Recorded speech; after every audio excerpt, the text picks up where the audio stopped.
nga lang, may mga pagkakaroon talaga na kailangan natin lumagos sa biyaya ng Diyos.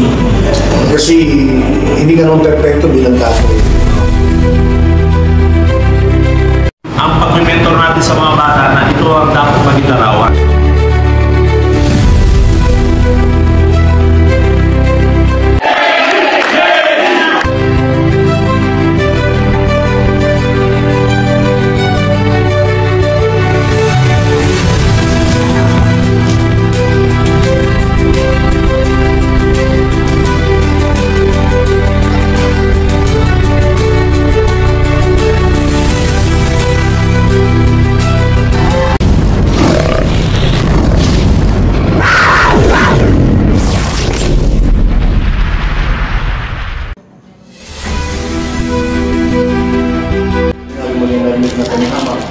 So that's one of the first lesson ng buhay bilang tatay.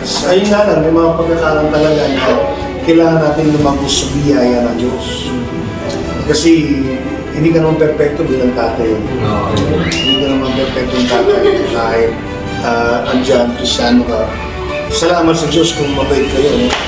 Lahat yung mabait, nakulagong lipada. Pero that's the point eh. Minsan yung mga pagkakataon na para magpalis ka, meron kang hindi natumbok. Kasi dumarte, malaking hamon eh, malaking ministro. Dahil kapag hindi mo decide ng anak mo, mundo mag-decide mo. At minsan doon naman yung pagkakataon ng hamon, kasi maraming influensya. So sa tingin sa ikaw, inaalam mo pa o kaya may mga bagay na hindi ko pa lumalabong masyadong malalim sa biyaya ng Diyos. No? Kaya nandun yung mga pagkakataon, meron tayong mga bagay na mga loopholes konti, mga loopholes kuminsan. At doon nagiging struggle laban natin kasi dahil bilang limaw. Kasi nahirap ipagawa yung bagay na pwede ibalik sila anak mo, di ba? Sasabihin na, ikaw nga, ang hirap na, yung mabigat ng challenge. Kaya kahit medyo may mga pagkakamali na pagkukulang ka, kailangan matuto kang lumalim sa biyaya ng Diyos. Yun yung binabasa ko ng isang araw na devotion. At kanina ba kahapon, binanggit sa Hebreo Kapitulo 5, ng mga Pangsa-Kristo, naging pari siya, represent niya yung mga tao. Tapos binanggit doon na he can deal gently, sabi niya, mahinahon.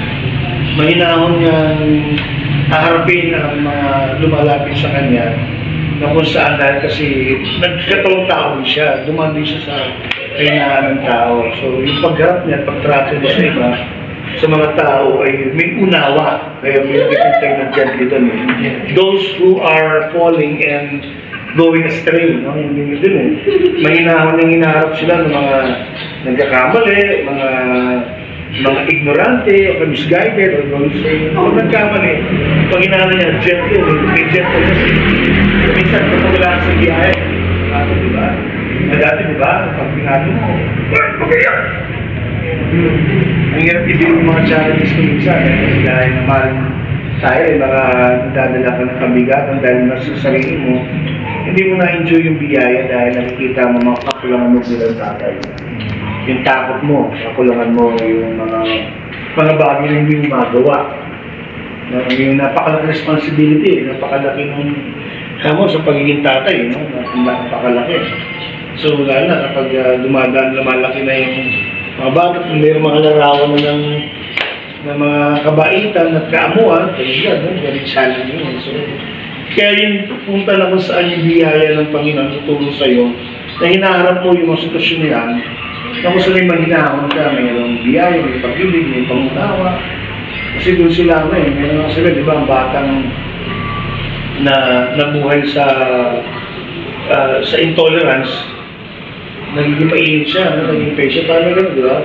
Kapag yung tatay niya, kulang ng passion sa kanya, gano'n din yun. Bibig-bigin niya yung ibang klase ng ugali.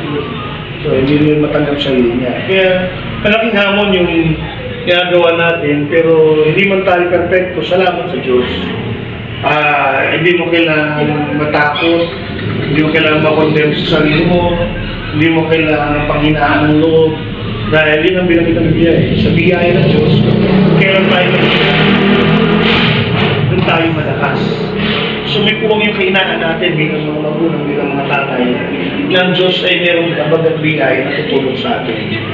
Sa pagtawag natin sa Kanya, sa pagiging natin ng tulong sa Kanya bilang mga tatay, sapat ang biyaya ng Diyos na tulungan tayo. Bilang tayo kinalala Isaiah 54, no? Si Yahweh magiging ang magtuturo sa inyong mga anak. Kasi may mga pagkakataon na kulang ka ng kakayahan, kulang ka ng pero nandiyan ang Diyos para tulungan ka. Babakakapang ka ng tatay niya. Babakakapang ka niya, no? Tutulungan ka niya sa mga ama ng buhay mo. Kasi dahil siyempre naalala mo yung kinabukasan, naalala mo yung pagpapalaki, naalala mo kung maging maayos ba, hindi mo magawa yung mga bagay. Kasi minsan nagagana ka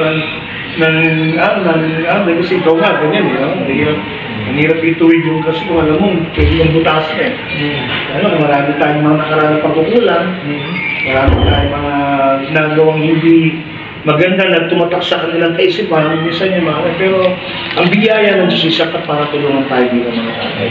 Dahil meron tayong tatay na tutulong sa atin. Tutulong sa atin.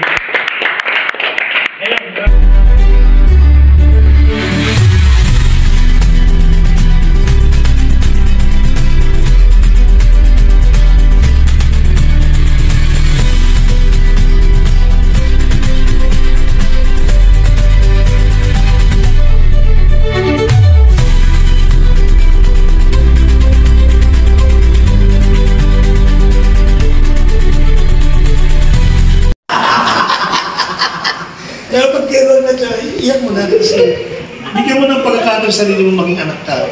At ma-enjoy mo na rin tatay na iyayakap sa'yo. Meron tatay na nangyayakan sa'yo, meron tatay na tutulong sa'yo, meron tatay na susuporto sa'yo. Yun ang dahilan kung bakit ka nakakilala sa Diyos. Yan ang dahilan. Hindi, andyan siya para sa'yo. Kailangan mong ang kinilig. Kung anong matututunan sa tatay mo, makikinabang ang mga anak mo. Amen.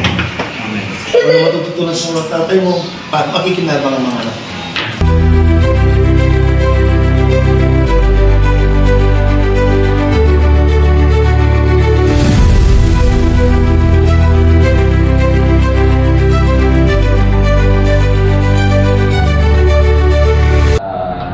Sa church bilang isang pamilya, gawin natin yung bahagi natin sila mga pare-pareho tayo matututo, pare-pareho tayo magmamature sa pananampalataya dahil yun ang dapat goal natin, lalo pang mature sa ating pananampalataya sa Panginoon.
Kaya pag kailan na siya, iyak mo na kasi bigyan mo ng pagkakataon sa sarili mo maging anak ka.